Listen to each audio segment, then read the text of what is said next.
और अब बात दिल्ली की करेंगे। वायु गुणवत्ता बहुत खराब श्रेणी में है। आपको बता दें कि सीपीसीबी की रिपोर्ट में जानकारी सामने आई है कि जो दिल्ली की वायु गुणवत्ता है बहुत ही खराब श्रेणी में है। और ऐसे में आपको बता दें किस तरीके से अक्षरधाम के आसपास एयर क्वालिटी इंडेक्स जो है वो 369 दर्ज हुआ है। अभी तो आप जानते हैं कि दिवाली आई भी नहीं है, यानी कि दिवाली के दिन पटाखे फूटेंगे जमकर।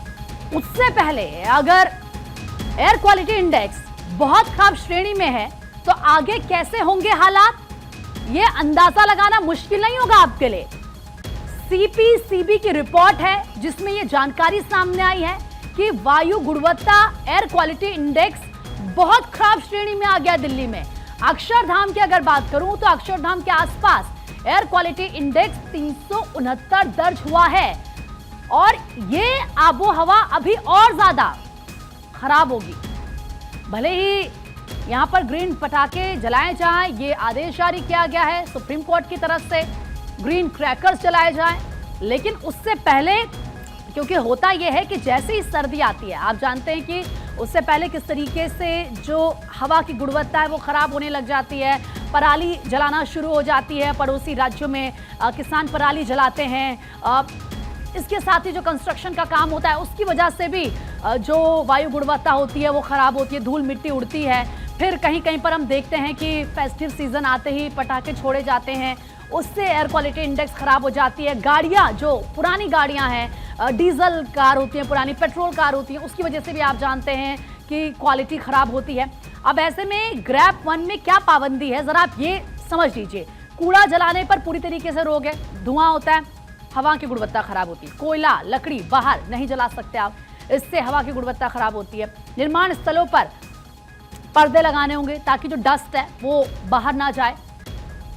धूल नियंत्रण के इंतजाम करने होंगे, पानी का छिड़काव करना होगा जो मैंडेटरी हो जाता है। सड़कों पर भी अगर आप निकलेंगे तो आपको दिखेगा कि लगातार पानी का छिड़काव किया जाता है, पेड़ पौधों पर पानी का छिड़काव किया जाता है ताकि जो दिल्ली एनसीआर के लोग हैं वो सांस ले पाए। ये जो हवा है ये इतनी ज्यादा जहरीली हो जाती है कि आंखें जलने लगती हैं, लोगों को सांस लेने में प्रॉब्लम होती है, खासतौर पर बच्चे, बुजुर्ग, उनको बहुत दिक्कत होती है। हॉस्पिटल्स में लंबी लंबी कतार लग जाती है। आप देखिए वॉक पर लोग नहीं निकल पाते हैं। ऐसी स्थिति ना हो, यह हम सब की जिम्मेदारी है। एक जिम्मेदार नागरिक होने के नाते हम सबको सुनिश्चित करना चाहिए। अब देखिए अक्षरधाम के आसपास अगर एयर क्वालिटी इंडेक्स 369 दर्ज हुआ है तो ये ज्यादा आपको इसमें सोचने की जरूरत नहीं कि आगे और क्या होगा। इसीलिए सिचुएशन वर्स्ट ना हो, सिचुएशन और ज्यादा खराब ना हो, इसके लिए एहतियातन कदम उठाए जाने चाहिए।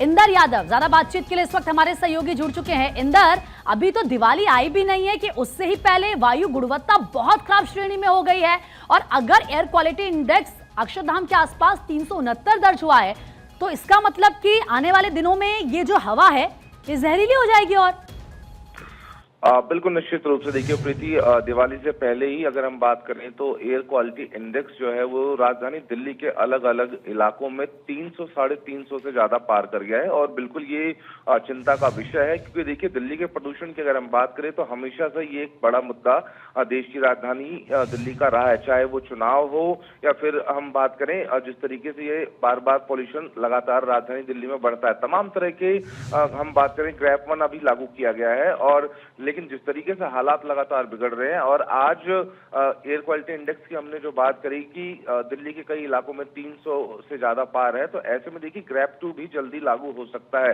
हालांकि देखिए तमाम जो एजेंसियां इसको लेकर जो प्रतिबंध है जो लगाए गए हैं उनकी देखरेख भी की जा रही है, उनको नोटिफाई भी किया जा रहा है। लेकिन बड़ी बात यह है प्रीति की देखिए जिस तरीके से लगातार एयर क्वालिटी इंडेक्स जो है वो एक गंभीर श्रेणी में पहुंच रहा है, तो मुझे लगता है दिवाली के बाद राजधानी दिल्ली की जो हवा है वो और ज्यादा खराब होने वाली है। और ऐसे में देखिए जो बुजुर्ग हैं और जो बच्चे हैं, मुझे लगता है उनको सबसे ज्यादा परेशानी होने वाली है। हालांकि देखिए सूत्र ये बताते हैं कि जिस तरीके से एयर क्वालिटी इंडेक्स लगातार खराब श्रेणी में पहुंच रहा है तो दिल्ली एनसीआर में बहुत जल्दी ग्रैप 2 भी लागू हो सकता है। प्रीति, बिल्कुल इंदर, सख्त नियम लागू करने की जरूरत लगता है आ गई है क्योंकि हम ग्रैप 1 की बात करें तो उसमें ऑलरेडी पानी का छिड़काव किया जा रहा है, कूड़े जलाने पर पूरी तरीके से रोक है, निर्माण कार्यों में कहा जा रहा है कि पर्दे लगाएं क्योंकि धूल ना उड़े, लेकिन लगता है कि सभी नाकाफी साबित हो रहे हैं।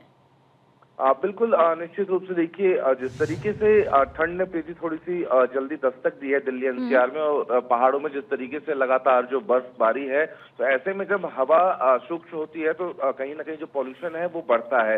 लेकिन बड़ी बात यही है कि देखिए दिवाली से पहले ही एयर क्वालिटी इंडेक्स इतनी गंभीर श्रेणी में पहुंच जाएगा, ये शायद किसी ने सोचा भी नहीं था। लेकिन देखिए तमाम तरह के जो एहतियातन कदम है वो एजेंसियां और सरकार की तरफ से उठाए जा रहे हैं। लेकिन दिवाली के बाद क्या हालात होने वाले हैं इसको लेकर दिल्ली सरकार जो चिंतन और मंथन जरूर कर रही है। लेकिन देखिए बड़ी बात यही है कि दिवाली है और हम सब एक भारत के सच्चे नागरिक, तो मुझे लगता है कि पटाखों पर हमें थोड़ा सा ध्यान देना होगा, क्योंकि अगर दिवाली पर बहुत ज्यादा संख्या में पटाखे जलेंगे तो फिर मुझे लगता है कि जो एयर क्वालिटी इंडेक्स है वो और ज्यादा गंभीर श्रेणी में जाएगा और ऐसे में दिल्ली एनसीआर में जो प्रदूषण है वो एक बार फिर बढ़ता हुआ नजर आएगा। बिल्कुल इंदर, बहुत बहुत शुक्रिया आपका तमाम जानकारी देने के लिए।